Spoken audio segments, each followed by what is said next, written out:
नमस्कार, राधे राधे। तो कैसे हो आप सब? आई होप आप सब बढ़िया होंगे, मस्त होंगे, एकदम बिंदास होंगे। तो प्रीवियस पार्ट में क्या हुआ था क्या नहीं, ये तो आप प्लीज़ प्रीवियस पार्ट में जाकर सुनकर आइए, तब तक हम आगे चलते हैं। लेकिन थोड़ा सा बता देती हूँ कि प्रीवियस पार्ट में क्या हुआ था। तो प्रीवियस पार्ट की लास्ट सीन में कुछ यूँ हुआ था, मतलब जो रीत होती है उसको उसको अपनी बॉस से ऑर्डर मिलता है कि लॉ मिनिस्टर की बेटी को किडनैप करने के लिए। उसकी बॉस उसे बताता है कि आज की टारगेट लॉ मिनिस्टर की बेटी है।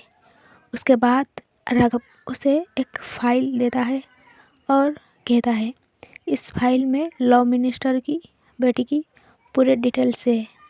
और रीत जब उस फाइल को खोल के उस फाइल में एक फ़ोटो थी, और जब रीत उस फोटो को देखती है तो वो शॉक हो जाती है, क्योंकि उस फोटो में और कोई नहीं, उस फोटो की आरोही की थी। तो और क्या हुआ था प्लीज़ जाकर उस पार्ट में सुनकर आइए। तो अब इसके आगे चलते हैं। तो हमें शाम का सीन दिखाया जाता है, जहाँ रीत अपनी बाइक ड्राइव करके जा रही होती। उसकी माइंड में बार बार आरोही का फेस आ रही होती। आरोही के हंसना, तुम क्या काम करते हो, तुम्हारा नाम, ये सारे उसको पूछना। तभी रीत को याद आ जाती है कि जब आरोही ने उसे बोला था तुम्हें पता है मैं कौन हूँ, तो रीत ने उसे बोला था तुम मिस इंडिया तो हो ही नहीं। ये सारे जब आरोही ने उसे पूछा था और इन दोनों के पहली मुलाकात हुआ था, रीत खुद से कहती है मुझे क्या फ़र्क पड़ता है कौन है, काम का मतलब काम होता है। पता नहीं क्यों ये लड़की बाकी टारगेट जैसा नहीं लगती। रीत अपनी बाइक एक जगह पे रोक देती है। रीत अपनी बाइक से उतरकर हेलमेट निकालकर गहरी सांस लेती है और खुद से कहती है एक एक दो बार मिल चुकी हूँ, शायद इसलिए दिमाग बिगड़ रहा है। तभी उसकी बॉस की एक मैसेज आता है, शाम हो गई है, वो लड़की अभी निकल रही होगी, काम हो जाना चाहिए। हॉस्पिटल की गेट से नो फेल। रीति उस मैसेज को पढ़कर अपनी आंखें बंद करती है। डिसीजन नहीं, बस कंफ्यूजन।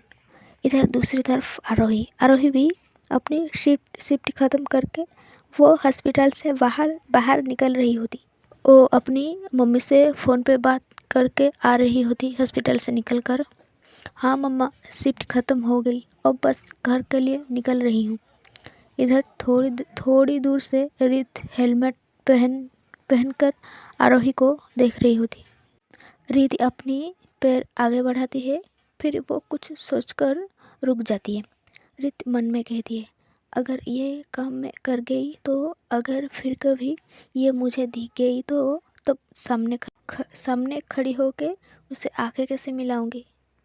तभी आरोही के साइड एक फाइट कार आके रुकती है। आरोही तो ज़्यादा कुछ नोटिस नहीं करती है, लेकिन रीत समझ जाती है कि ये कार उसकी बॉस के आदमियों की है। तभी रीत अपनी फेस पे एक ब्लैक कलर की मास्क पहनती है और वो जल्दी से भागकर आरोही के पास जाके वो आरोही को उठा लेती है, ताकि उसके बॉस के आदमी उसे ना उठावाए। आरोही डर जाती है और उससे थोड़ा छूटने की कोशिश करते हुए कहती है छोड़ो मुझे, हेल्प, कौन हो तुम, हेल्प, ये बोल के ज़ोर ज़ोर से चिल्लाने लगती है। रीत उसकी मुंह पे हाथ रख देती है और थोड़ा सा ऊंची आवाज़ में कहती है बाइक पे बैठो चुपचाप। आरोही को ये वॉइस थोड़ा जाने पहचान लगती है, पर वो ज़्यादा कुछ नोटिस नहीं करती है। आरोही कहती है क्यों, तुम्हारी बाइक पे मैं क्यों बैठूं, मैं तो तुम्हें जानता भी नहीं। और कौन हो तुम, मतलब तुम मुझे किडनैप करने वाले हो। रीत कहती है नहीं, तुम्हें बचा रही हूँ, इसलिए बोल रही हूँ चुपचाप मेरी बाइक पे बैठो। आरोही, मैं तुम्हें कैसे भरोसा करूँ। तभी रीति थोड़ा इरिटेट होकर कहती है ठीक है मत करो, मैं जा रही हूँ। और हाँ, थोड़ा उधर देखो, वो जो फाइट कार देख रहे हो ना, वो लोग तुम्हें किडनैप करने के लिए आए हैं। रित यह बात उस वाइट कार के तरफ देकर बोल रही थी। आरोही कहती है, पर क्या पता तुम भी मेरी किडनैप करने वाले हो। आरोही फिर से कहती है, वैसे तुम मुझे बचा रहे हो या किडनैप करने वाले हो। रीति कहती है, दोनों। उसके बाद आरोही थोड़ा कंफ्यूज होके पूछती है, मतलब फाइनली रीत अपनी मास्क उतार के कहती है, कुछ लोग तुम्हें उठाने चाहते थे, उनसे पहले मैंने तुम्हें उठा लिया। और आरोही जब रीत की फेस को देखती है तो वो शॉक हो जाती है। आरोही कहती है, तुम। रीत कहती है, हाँ मैं। रीत थोड़ा गुस्सा होके कहती है, मेरे साथ चलो वरना यही मरो। उसके बाद आरोही कुछ नहीं कहती, वो बस मजबूरी में रीत की बाइक पे बैठ जाती है। रीत अपनी बाइक स्टार्ट करके वहाँ से तेज़ी से निकल जाती है। रीत अपनी बाइक उस वाइट कार की साइड से ही निकलता है ताकि उन लोगों को लगे रीत ने आरोही को उठा लिया है। इधर रीत अपनी बाइक ड्राइव कर रही थी और आरोही उसके पीछे बैठी हुई थी। आरोही थोड़ा शौक और रिलीफ के साथ रीत से पूछती है, मतलब तुम बुरी नहीं हो। रीत हल्की सी स्माइल के साथ कहती है, बुरी का डेफिनेशन तुम्हारे पापा से पूछना। आरोही कहती है, मेरे पापा तुम्हें मार देंगे अगर पता चला ना। रीत कहती है, इसलिए पता नहीं चलना चाहिए। आरोही फिर से पूछती है, मतलब तुम यही काम करते हो, लोगों को किडनैप करते हो। रीत कहती है, हाँ मतलब कुछ ऐसे ही सोच लो। आरोही पूछती है, तो फिर मुझे क्यों उन लोगों से बचाया। रीत कहती है, तुम सवाल बहुत करते हो, तुम्हें ये डॉक्टर की फील्ड में किसने घुसा दिया, तुम्हें तो लेक्चर की फील्ड में होना चाहिए था। आरोही कहती है, देखो डॉक्टर भी लेक्चर से ज़्यादा सवाल करते हैं। रीत कुछ नहीं कहती है, वो चुपचाप अपनी ड्राइविंग करने लगती है। रीत बाइक की मिरर से आरोही की फेस देखकर उससे कहती है, तो तुम लॉ मिनिस्टर की बेटी हो। आरोही बड़ी ही कॉन्फिडेंटली कहती है, क्यों तुम्हें अभी पता चला। ओ अच्छा समझ गई, मतलब तुम भी मेरी किडनैप करने के लिए आए थे और जब पता चला कि मैं होम मिनिस्टर की बेटी हूँ तो डर गई क्या मेरे पापा से। रीत कहती है, अच्छा मैडम अभी भी मेरे पास मौका है, चाहो तो मैं अभी भी उन लोगों के पास तुम्हें पहुँचा दूँ। उसके बाद आरोही कहती है, अच्छा पता है ना उसके बाद मेरा पापा तुम्हारी हालत क्या करेगी। रीत कहती है, अच्छा तुम्हारी पापा मेरे हालत कुछ करने से पहले मैं तुम्हारे साथ बहुत कुछ कर सकती हूँ, इसलिए तुम ज़्यादा मत बोलो और चुपचाप बैठे रहो। आरोही कहती है, what do you mean by that, बहुत कुछ कर सकते हो मतलब क्या है तुम्हारी। रीति मन में कहती है, इस पागल लड़की को मैं बचाने की कोशिश कर रही हूँ और ये मुझे सवाल पे सवाल करी जा रही है। पता नहीं किस पागल ने इस पागल को MBBS की डिग्री दे दी। वैसे रीति तुझे क्या ज़रूरत थी इसको बचाने के लिए। रीति बाइक की मिरर से आरोही की फेस को देख रही थी। वो आरोही बहुत ही मासूम और क्यूट लग रही थी और उसके कुछ जुल्फ़े जो कि आरोही के फेस के सामने आ रही थी और वो और भी ज़्यादा खूबसूरत लग रही थी। रीत को उसके बॉस आरोही को जहाँ लाने के लिए बोला था वहाँ ना लेके वो यू टर्न मार के दूसरी ओर निकल जाती है। मतलब वो आरोही को उस अड्डा पे ना लेके वो सीधा उसको मेन रोड पे ले जाती है। रीति आरोही से कहती है, वैसे VIP मैडम एड्रेस तो बताओ। आरोही कहती है, क्यों। रीति कहती है, क्या मतलब मैं तुम्हें रात भर मेरी बाइक पे इधर उधर घुमाऊँ क्या, तुम्हें तुम्हारा घर नहीं जाना है क्या। आरोही कहती है, मुझे कोई शौक नहीं है तुम्हारे साथ बाइक पर बैठकर इधर उधर घूमना। रीत कहती है, तो फिर एड्रेस बताओ। आरोही कहती है, एड्रेस सिविल लाइन्स, बड़ी सी कोठा, गेट पे ज़्यादा गार्ड्स मिलेंगे। उसके बाद रीत कुछ नहीं कहती, वो बस एक स्माइल करती है। ऐसे ही कुछ देर बाद रीत अपनी बाइक को स्टॉप करती है एक बड़ा सा घर के सामने।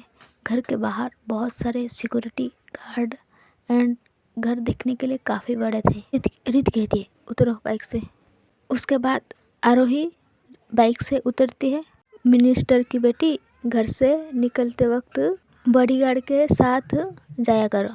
वैसे तुम्हारी पापा को तुम्हारी परवाह नहीं है क्या? आरोही कहती है, एक्सक्यूज़ मी, पहले तो ये मिनिस्टर की बेटी बोलना बंद करो, क्योंकि मेरा नाम आरोही है और मैंने पहले से ही बता चुकी हूँ। और दूसरी बात, मेरे पापा को मेरी बहुत परवाह है, वो मुझे बहुत प्यार करती है और मैंने ही मना किया है उनको बॉडीगार्ड के साथ मुझे ना भेजने के लिए। इसका मतलब ये नहीं कि मेरे पापा मुझे प्यार नहीं करते, मेरे पापा मुझे बहुत प्यार करते हैं, समझी? अरित कहती है, अच्छा ठीक है, जाओ तुम घर, मैं भी चलती हूँ। उसके बाद अरित अपनी बाइक घुमाती है। आरोही अपनी गेट के तरफ जाने लगती है। आरोही जाते जाते एक बार रीत के तरफ पीछे मुड़कर देखती है।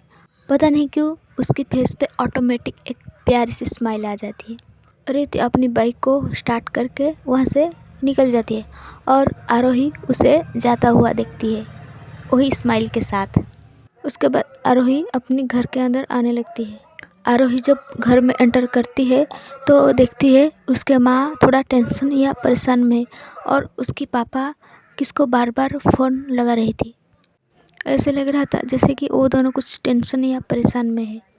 जब आरोही को उसकी माँ देखती है तो वो जल्दी से जाके उसको हग कर लेती है।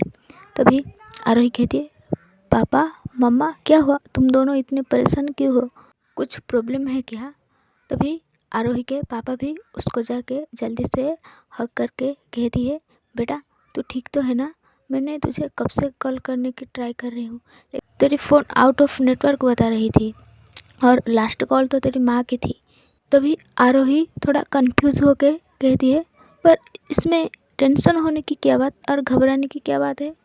क्या हुआ पापा, सब ठीक तो है ना?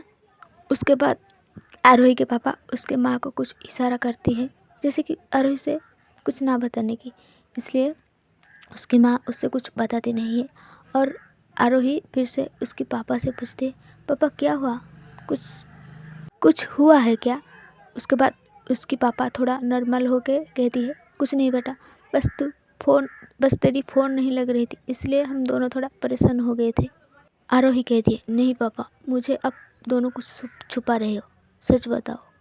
आरोही की पापा मना करती है, लेकिन फिर भी आरोही जिद करती है कि आखिर क्या हुआ है। तभी उसकी पापा बताते हैं कि जब तू अपनी माँ से फ़ोन पे बात कर रही होती तभी मुझे एक अननोन नंबर से कॉल आया था और उसने बताया कि तेरी बेटी अब कुछ देर में ही किडनैप होने वाली है। ये सुनने के बाद से मैं तुझे कॉल कर रहा था, लेकिन तेरी फ़ोन आउट ऑफ नेटवर्क बता रहा था। और अभी ही कुछ देर पहले रुद्र के साथ मैंने कुछ गार्ड्स को भेजा है तुझे ढूंढने के लिए। उसके बाद आरोही के पापा थोड़ा सीरियस हो के कहता है, मुझे कुछ नहीं पता, आज के बाद तू गार्ड के साथ हॉस्पिटल जाएगी। आरोही कहती है, लेकिन पापा। उसके पापा कहता है, कुछ नहीं, ये मेरा लास्ट डिसीजन है और तुझे मानना होगा। तू बॉडीगार्ड के साथ ही हॉस्पिटल जाएगी और बॉडीगार्ड के साथ ही आएगी। उसके बाद आरोही कुछ नहीं कहती, वो हाँ बोल देती है, क्योंकि उसने अभी देखा है कि उसकी मम्मा और पापा कितने टेंशन में आ गए थे आरोही के लिए। उसके बाद आरोही वहाँ से अपनी रूम के तरफ जाने लगती है। जब वो अपनी रूम के तरफ जा रही होती तो उसकी माइंड में रीत की कही हुई बात सोच रही थी। मतलब जब रीति उसे बोला था कि जब घर से निकलते वक्त सिक्योरिटी के साथ या बॉडीगार्ड के साथ घर से निकलना। आरोही अपनी रूम में जाती है और अपना बैग को वही टेबल पर रखकर वो जाके बेड पे बैठ जाती है और फिर से रीत की बात सोचने लगती है कि रीत ने उसे बचाया। तो आज का स्टोरी बस इतना ही। Sorry for short part.